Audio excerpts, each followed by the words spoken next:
Bank বহির্ভূত আর্থিক প্রতিষ্ঠানের খেলাপি ঋণ ২৭,১৮৯ কোটি টাকা, ৩ মাসে খেলাপি বেড়েছে প্রায় ৮.৫%।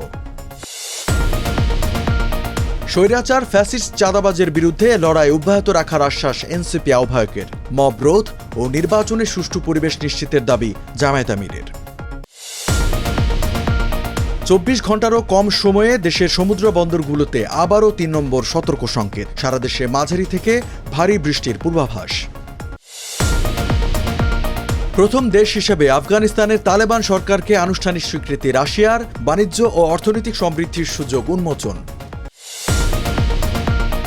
এবং শ্রীলঙ্কার বিপক্ষে দ্বিতীয় ওয়ানডেতে বাংলাদেশ জাতীয় দলের সঙ্গে থাকছেন না হেড কোচ ফিল সিমন্স। সিরিজের মাঝে 2 দিনের ছুটি। আমন্ত্রণ টিভিএস নিউজ অব দ্য ডেতে, সাথে আছে আমি রঞ্জু ইফতেখার। এতক্ষণ দেখছিলেন সংবাদ শিরোনাম, এবারে জানাবো বিস্তারিত। 2025 সালের মার্চ শেষে দেশের ব্যাংক বহির্ভূত আর্থিক প্রতিষ্ঠানগুলোতে খেলাপি ঋণের পরিমাণ দাঁড়িয়েছে ২৭,১৮৯ কোটি টাকা, যা এই খাতের বিতরণকৃত মোট ঋণের ৩৫.32%। বাংলাদেশ ব্যাংকের তথ্য অনুযায়ী 2024 সালের ডিসেম্বর থেকে আর্থিক প্রতিষ্ঠানগুলোর বিতরণ করা মোট ঋণের পরিমাণ ছিল ৭৫,৪50 কোটি টাকা। এর মধ্যে খেলাপি ঋণের পরিমাণ ছিল 25,089 কোটি টাকা, যা মোট ঋণের 33.25%। অর্থাৎ 3 মাসে ব্যাংক বহির্ভূত আর্থিক প্রতিষ্ঠানের খেলাপি ঋণ বেড়েছে 2,100 কোটি টাকা। বাংলাদেশ ব্যাংকের 2024 সালের সেপ্টেম্বর প্রান্তিকের তথ্য অনুযায়ী 35টি ব্যাংক বহির্ভূত আর্থিক প্রতিষ্ঠানের মধ্যে 19টির খেলাপি ঋণের হার 50%-এর বেশি। নতুন করে স্বৈরাচার ফ্যাসিস্ট তৈরি হলে লড়াই করতে হবে বলে মন্তব্য করেছেন জাতীয় নাগরিক পার্টি এনসিপির আহ্বায়ক নাহিদ ইসলাম। তিনি বলেন, এটা হাসিনার বাংলাদেশ নয়, এটা ছাত্র জনতার বাংলাদেশ। 4 জুলাই শুক্রবার সকালে ঠাকুরগাঁও পুরাতন বাসস্ট্যান্ড গোল চত্বরে জুলাই পদযাত্রার শুরুতে এসব কথা বলেন তিনি। নাহিদ ইসলাম বলেন, ঠাকুরগাঁও সীমান্তে বাংলাদেশিদের নির্বিচারে গুলি করে হত্যা করা হচ্ছে, অবৈধভাবে একের পর এক পুশিন করা হচ্ছে, এসব বন্ধ করা হবে। এদিকে রংপুরে জামায়াতে ইসলামীর আমির ডাক্তার শফিকুর রহমান বলেন, আমরা মবের ঘোর বিরোধী। আগে সংস্কারের মাধ্যমে নির্বাচনে সুষ্ঠু পরিবেশ নিশ্চিত করতে হবে। জুলাই আগস্ট গণ অভ্যুত্থানের সব খুনির বিচার, প্রয়োজনীয় সব সংস্কারের পর নির্বাচন সহ 4 দফা দাবিতে রংপুরে জনসভা করে বাংলাদেশ জামায়াত ইসলামী। 17 বছর পর রংপুরের এই জনসভায় ছিল নেতাকর্মীদের ঢল। 24 ঘন্টারও কম সময়ের ব্যবধানে সমুদ্র বন্দরগুলোতে ফের 3 নম্বর সতর্ক সংকেত দেখাতে বলেছে আবহাওয়া অধিদপ্তর। পাশাপাশি দেশের অভ্যন্তরীণ নদী বন্দরগুলোকে 1 নম্বর সতর্ক সংকেত দেখাতে বলেছে রাষ্ট্রীয় সংস্থাটি। 4 জুলাই আবহাওয়ার নিয়মিত বিজ্ঞপ্তিতে জানানো হয়েছে, মৌসুমি বায়ুর অক্ষের একটি বর্ধিতাংশ উত্তর বঙ্গোপসাগর পর্যন্ত বিস্তৃত রয়েছে।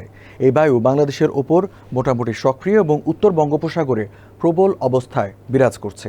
এর প্রভাবে 5 জুলাই সকাল 9টা পর্যন্ত দেশের বিভিন্ন জেলায় অস্থায়ীভাবে দমকা হওয়া সহ হালকা থেকে মাঝারি বৃষ্টি বা বজ্রবৃষ্টি হতে পারে। সেই সঙ্গে দেশের কোথাও কোথাও মাঝারি ধরনের ভারী বর্ষণের পূর্বাভাসও দিয়েছে আবহাওয়া অধিদপ্তর।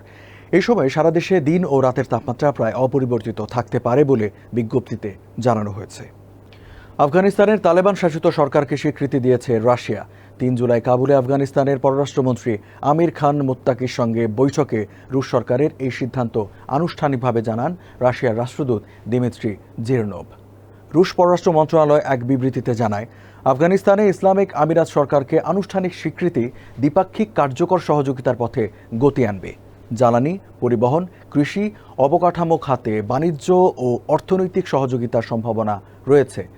সন্ত্রাস ও মাদক চোরাচালানের বিরুদ্ধে কাবুলকে সহযোগিতা অব্যাহত রাখবে রাশিয়া। এর আগে চীন, সংযুক্ত আরব আমিরাত, উজবেকিস্তান ও পাকিস্তান কাবুলে রাষ্ট্রদূত নিয়োগ দিলেও তালেবান সরকারকে আনুষ্ঠানিকভাবে স্বীকৃতি দেয়নি কেউই।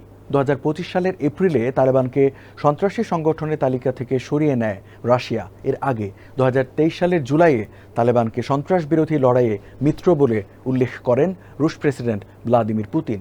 এই সিদ্ধান্তকে সাহসী পদক্ষেপ বলে আখ্যা দিয়েছেন আফগানিস্তানের পররাষ্ট্রমন্ত্রী আমির খান মুত্তাকি। শ্রীলঙ্কার বিপক্ষে চলমান সিরিজের দ্বিতীয় ওয়ানডেতে বাংলাদেশ জাতীয় দলের সঙ্গে থাকছেন না হেড কোচ ফিল সিমন্স। ব্যক্তিগত কারণে 2 দিনের ছুটি নিয়েছেন তিনি। বাংলাদেশ জাতীয় দলের টিম ম্যানেজার নাফিজ ইকবাল জানান, ফিল সিমন্স 2 দিনের জন্য ব্যক্তিগত কারণে যুক্তরাজ্য যাচ্ছেন। সেখানে তিনি চিকিৎসকের থেকে সময় নিয়ে রেখেছেন। 7 জুলাই ফিরবেন তিনি। বাংলাদেশ ক্রিকেট বোর্ড বিসিবি জানায়, 2 দিনের ছুটিতে থাকায় শ্রীলঙ্কার বিপক্ষে বাংলাদেশের 5 জুলাই সিরিজের দ্বিতীয় ওয়ানডেতে ম্যাচে দলের সঙ্গে থাকতে পারবেন না ফিল সিমন্স। তবে তৃতীয় ওয়ানডে ম্যাচের আগে দলের সঙ্গে যোগ দেবেন তিনি। আরও জানানো হয়, গত ফেব্রুয়ারিতে চ্যাম্পিয়ন্স ট্রফির সময় ডাক্তার দেখানো কথা ছিল সিমন্সের, কিন্তু টুর্নামেন্ট থাকায় তা পিছিয়ে দিয়েছিলেন তিনি। ওয়েস্ট ইন্ডিজের নাগরিক হলেও পরিবার নিয়ে ইংল্যান্ডে বসবাস করেন ফিল সিমন্স। দর্শক, এই ছিল আজকে টিভিএস নিউজ অব দ্য ডেতে।